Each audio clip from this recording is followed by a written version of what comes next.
This is RTV6 News at 11, working for you.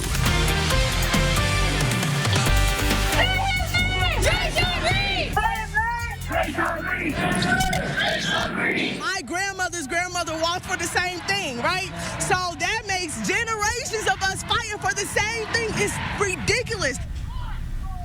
Protests continue in Indianapolis. Tonight marks the 9th straight night that people have marched through the streets of Indianapolis demanding change. The protesters are continuing their calls for peace, solidarity, and an end to police brutality. Thanks for joining us here at 11 o'clock. I'm Nicole Griffin. Right now, a curfew is in effect in Marion County, and traffic diversions are in place in an effort to decrease the number of people downtown tonight. Our Alyssa Donovan is standing by live right now. She has been out all day long talking to protesters. Alyssa. Hi, Nicole. So we are down here at Monument Circle right now. Protesters were here earlier this evening, but they have since cleared out. It is quiet on the streets of Indianapolis tonight. Lots of people obeying that curfew that is now in effect. We've seen a few police officers driving by, but that's about it. A couple stragglers on bicycles trying to make their way home. And we started at the Capitol today right around 3 p.m. That's where there was a sit-in with a massive amount of people. Thousands came out to support this movement. And then many of those people continued their protests, taking to the streets of Indianapolis for a march through downtown, continuing to share their message. What do we want? Justice! What do we want? Yeah! Hundreds of protesters marched through downtown Indianapolis Saturday evening, stopping at significant locations in the Circle City. For those of you who don't know where we're standing, 251 East Ohio is where they charge us, where they prosecute us. So this is the prosecutor's office right here. So make sure you make some noise. The message. So we need justice. We're here for justice. That's the purpose. We need to be heard. I'm here for my kids.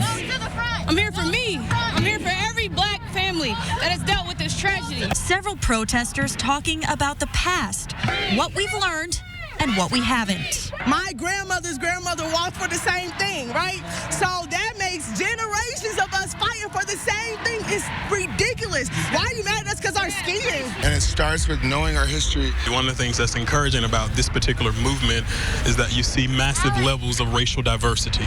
And so if we think about historically, it has been through massive diversity in terms of the movement that we've gotten systemic reform when we think about the civil rights movement. Earlier in the day, a sit-in protest was held on the Indiana Statehouse lawn. Thousands kneeling in a moment of silence for lives lost. The only sound from a helicopter monitoring above. People of all races and ages showing solidarity against systematic racism. We got 11, 9, and 6. Show them that, their voice does matter. They can come out here and make a positive impact on what's going on and it's important for them to understand what actually is going on. Many protesters spending hours today on top of demonstrations from the past several days to continue to hold strong in their movement that it's time for change. And we've seen a few officers still patrolling out tonight as that curfew is now in effect. But as I said, not a lot of people out at this hour. Most people are obeying that curfew. One thing we did notice today during those protests is officers were pretty distant. We did see some state police officers at the sit-in at the Statehouse, as well as a few National Guardsmen. And then as people marched through the downtown area, we also saw a few IMPD officers in their patrol cars and on bikes, but they were keeping their distance from protesters, and mostly they were responsible for traffic control. And again, that curfew is in effect until early tomorrow morning. There's also another protest planned for early tomorrow morning as well. Reporting live, Alyssa Donovan, RTV6. Alyssa, thank you for your coverage today. And new at 11, local leaders were also at that sit-in that took place at the Statehouse, including Mayor Joe Hogsett and Congressman Andre Carson. Carson took time to encourage people to vote in the upcoming presidential election. He told the crowds that stood by listening that he is a black man who has been on the other side of the law and understands the change they are pushing for. He encouraged the protesters to remain peaceful in the days and nights ahead. Because the fight is not over. Don't let them paint you as animals and savages who can't protest in a way that yields results. Let them know that united we stand, divided we fall, Black Lives Matter. Black Lives Matter. The last thing that this movement and this moment need is yet again another 63-year-old white man telling you what you need.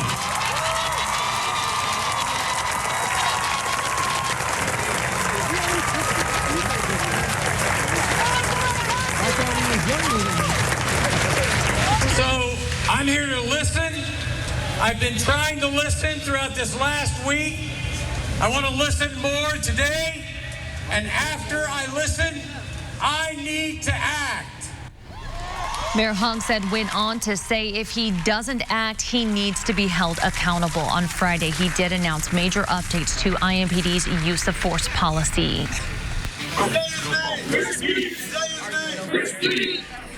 Tonight, our photographer caught this moment as protesters gathered in front of the memorial of Chris Beaty downtown. Beaty was killed 1 week ago during last Saturday's protests that turned violent. The memorial of the former IU football player and local business owner is located at Vermont and Talbot Streets, where he was killed. There has not been an arrest yet in his case. Now to that curfew that is in effect right now for Marion County until 6 a.m. tomorrow. During this time, no one is allowed to travel the streets or be in public places. Those who are traveling to work, seeking medical attention, or are public officials are an exception.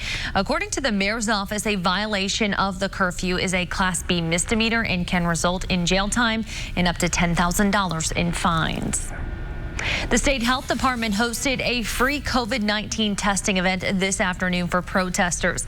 Amanda Starantino explains why officials feel this is a necessary step to protect public safety. Black Lives Matter.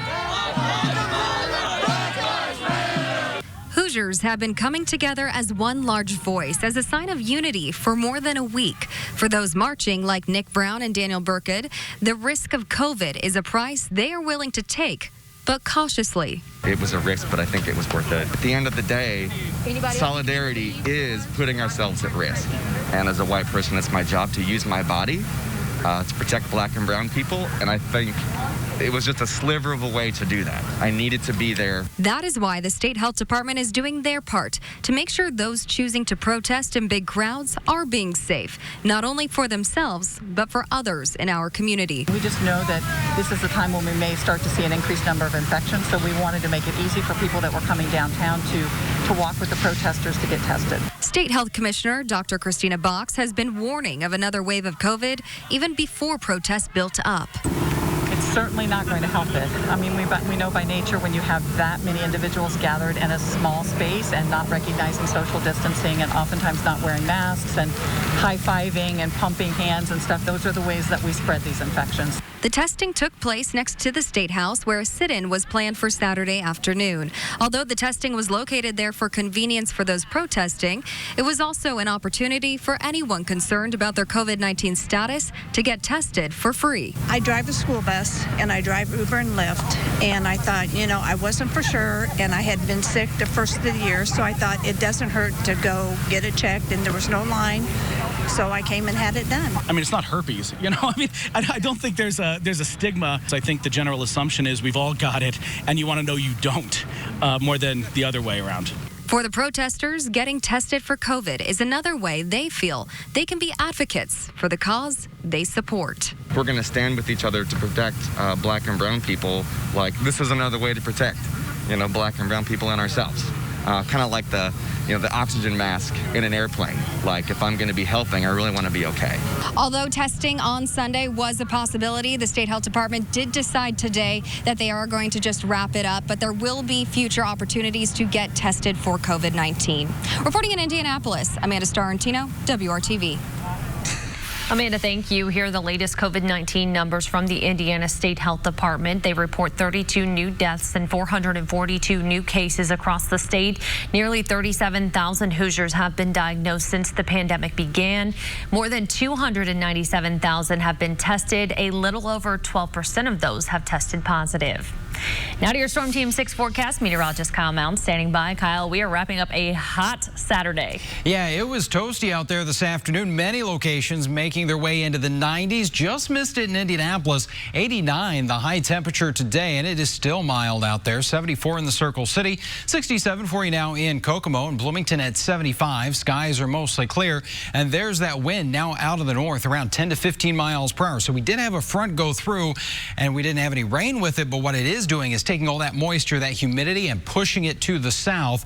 Our dew points only in the 40s. That is some very comfortable air as you wake up in the morning. You'll have some sunshine, temperatures that will quickly warm into the middle 70s already as we get into the middle of the day. So Sunday brings the sunshine again. We'll take an hour-by-hour look at your forecast. Some more summer heat coming our way, and keeping our eye on the tropics and what that could mean for our forecast ahead. Kyle, thank you. Many in Indianapolis are mourning the loss of one of the city's most prominent community leaders and philanthropists. Christel DeHaan died at her home this morning at the age of 77, according to a spokesperson from Statehouse International. She created the Christel House to help impoverished children around the world. It currently serves 6,000 students in the U.S., India, Jamaica, Mexico, and South Africa. DeHaan also provided funding for a number of arts initiatives in central Indiana. Governor Eric Holcomb reacted to the news of her passing, saying, quote, "She used her talents to support the arts and transform the lives of impoverished children globally through educational access to those she had never met. I will miss her spirit, her wit, her commitment, but most of all, daily inspiration. We should all be comforted knowing her legacy will live on for generations to come." Local leaders and survivors of gun violence are working to help those impacted by violence in our community. Coming up, why they continue to spread a message of purpose and hope. And as protests continue across the nation, a memorial service is being held for George Floyd in North Carolina. Still ahead, how family, friends, and strangers are honoring his life. TheIndyChannel.com/rebound. In the midst of the pain, frustration, and chaos many are dealing with, families who have been impacted by gun violence and local leaders are spreading the message that there is purpose and hope. Today, the 6th annual Pray for Dre, Play for Dre basketball tournament was held, but this year it was a virtual conversation due to the pandemic. Deandra Dykes puts on this event after her son Dre was shot by a stray bullet in Indianapolis when he was just 13, but he did survive. The goal of the event is to give a voice to survivors of gun violence and help those who have been impacted. Due to COVID-19, Deandra has not been able to visit her son, who is in a 24-hour care and rehab facility.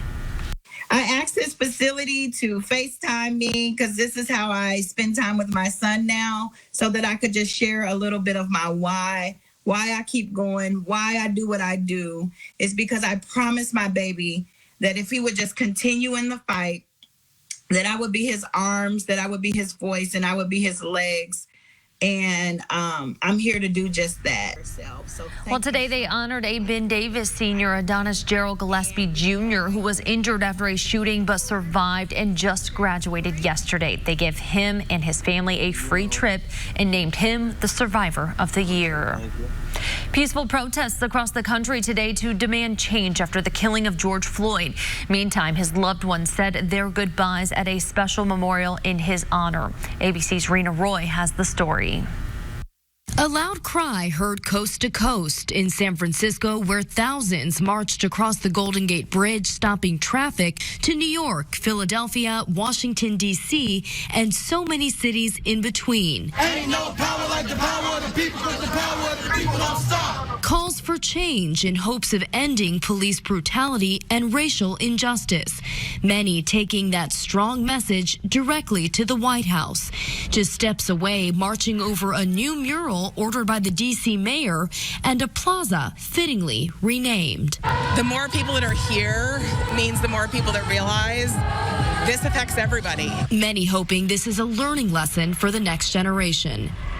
This is part of history, and they need to learn that history takes hard work. Meanwhile, friends, family, and complete strangers gathered at this church in the small town of Rayford, North Carolina, to mourn the tragedy that helped propel this movement. Not only did we lose a family member, but y'all watched as well. I'm praying for us all. and I hope we all get better. A memorial for George Floyd in his birthplace, nearly 2 weeks after he died in police custody. Former police officer Derek Chauvin charged in his death. I feel so sad because it very well could have been my brother, my son, my uncle, any of those. I saw my people. He's one of us. The Floyd family finding solace in the belief that his life served a higher purpose. I feel like God chose him for a reason, that he hand-selected my brother because he had worked for him. Absolutely. He had a job for him, and he called him home, and so he felt that his death is not in vain. Floyd will be laid to rest in Houston on Tuesday. Meantime, former officer Chauvin is expected to face a judge for the first time on Monday on second-degree murder charges. Rena Roy, ABC News, New York. House Democrats plan to introduce a policing reform bill on Monday. Speaker Nancy Pelosi says it will come from the Congressional Black Caucus. The legislation comes amid protests over the death of George Floyd at the hands of police officers. CNN obtained a summary of the legislation today. It seeks to address racial profiling, excessive use of force, and qualified immunity for police officers. The bill also will try to improve trust between police departments and communities. The summary shows it contains anti-lynching provisions and would create a national police misconduct registry. Kyle. Checking out the view tonight from the IMS Pagoda, looking back at the Circle City, and a much different feel than what we had throughout much of the day, because look at that humidity. It is just 38% now, courtesy of that north breeze at 15 miles per hour with our temperature in the middle 70s, but we are starting to cool things down, especially around Peru and Tipton, where numbers are already in the middle to upper 60s. We talked about, though, this afternoon, we had many spots making it into the 90s, and it is going to take a little while to cool down. You're still at 79 in Columbus, but it's 71 right now in the Greencastle area. And tonight, I think that temperature with the clear skies will settle back around 60 degrees in the city. Outlying areas will be in the upper 50s to start off your Sunday. And yes, that humidity is lower, much different feel, because this afternoon we were sitting in that humid range, very muggy out there. Tomorrow, we're basically going to erase that, and it will be a refreshing change as you go into the second half of your weekend. Maybe you're planning to spend a little bit of time by the pool. All that sunshine, don't forget the sunscreen, because that UV index going to be running very high, almost into the extreme category for us on Sunday. Temperatures will result in numbers getting back into the 80s. 81 degrees at 2 o'clock, 83 by 4 o'clock in the afternoon. We'll see those numbers middle to upper 80s, a couple of degrees cooler than what we had this afternoon. So I don't think we'll see any 90s tomorrow. Then we get one more sunny day on Monday. The temperatures will warm up a little bit more, a little closer to that 90-degree mark, but I think the humidity levels will stay low. Then we look at what's happening in the Gulf of Mexico. This is a tropical storm.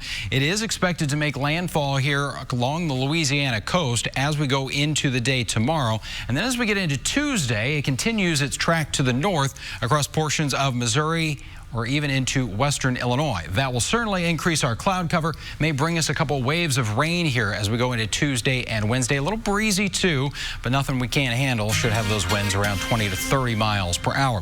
7-day planning forecast shows those high temperatures in the middle to upper 80s here through Tuesday.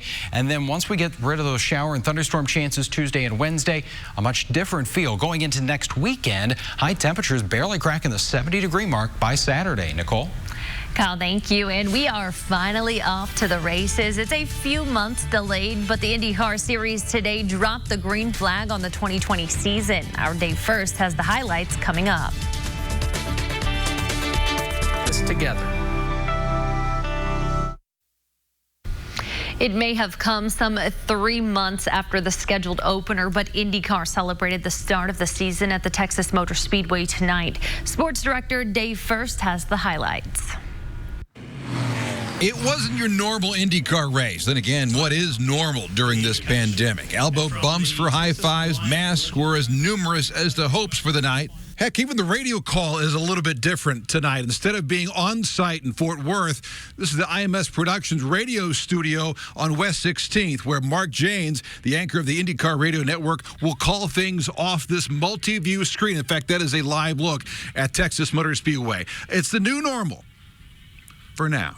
You had Tony Kanaan with his record 318th consecutive start, beginning his final season. And those aero screens, a lot to take in and get used to. And not to start, a couple of Indy 500 champs needed. Electronic issues for both Alexander Rossi and Ryan Hunter-Reay cost him a few laps at the start. The first incident between a couple of rookies, lap 36, when Rinus VeeKay gets high, then comes down to collect Alex Palou. Both drivers okay. 8 laps from the end. Felix Rosenqvist was running in second, trapped in lap traffic when he spins in turn 2. The second-year Swede climbed out okay. It set up a 4-lap dash at the end, and Scott Dixon dominated. Scott Dixon holds on to that lead with Simon Pageant just behind him. Wins in Texas. Dixon led 157 of the 200 laps, the 47th win of his career. It was huge, man. The power out there. I don't know what was with this PNC Bank car. It was just so fast. Any situation we were in, we could just, go for it. So huge thanks to everybody involved, and, bummed that the fans aren't here. Wish everybody was here to celebrate. Simon Pagenaud was second. Joseph Newgarden rounds out the podium. Kanaan finished 10th. Next stop, the GMR Grand Prix on the Indy Road Course, July 4th. Day first, RTV6 Sports. Victory lane than what we're used to, Paul. Yeah. TV6, sponsored by Citizens Energy Group. The area along State Road 37 in Fishers has boomed over the past several years, but long before the suburbs spread in that direction, one family's passion for frozen custard was already in place, and folks keep turning out for a taste. Our Brad Brown paid a visit. When the old custard stand opened more than 20 years ago, it was pretty much all alone on this stretch of State Road 37. It's been very busy, more than normal when we open. Normally when we open, we're not that crazy busy, but everybody was just happy to get out. Everybody was happy to eat something different. But as Fishers has grown up around it, the stand has been right here, serving up frozen treats to a new generation. We've been eating frozen custard since we were kids, and that's why we built the frozen custard stand, is because we just wanted something different. Plus, all of our food is all homemade. Everything's right here. We make it all. It's a family affair for Tiffany Leppard. Along with homemade frozen custard, her mom is back in the kitchen whipping up coney dogs, ham salad sandwiches, and more. People come for the chicken salad and the ham salad. The ham salad is an old recipe. It's just something that we've always had. But the custard is the star, as it has been from the start. More than 50 gallons made fresh daily, served up in sundaes, shakes, malts, and more. Flavored Cokes. We have a lot of flavored Coke fans, so yeah, we have a lot of people that come by. There are daily special flavors. We normally have chocolate, vanilla, and butter pecan. Sunday is mint chocolate chip. Saturday is a strawberry. And lemon has become a phenomenon. We have it every Friday now. I don't like it, but everybody else does. Then just about any topping combo you can think of, and a few that might surprise you. When we first started, the girls themselves that we started with started making different things, and that's how we come up with a lot of the specialty Sundays. Familiar faces, lots of smiles, and a taste of summer topped off with a little hot fudge. It's just something you don't have at home. Everybody's been stuck at home, so they want to get out. And we have lots of seating outside, so we've had, even during the rain, we've had people out here sitting outside, just being outside and being somewhere other than home. Working for you in Fishers, Brad Brown, RTV6.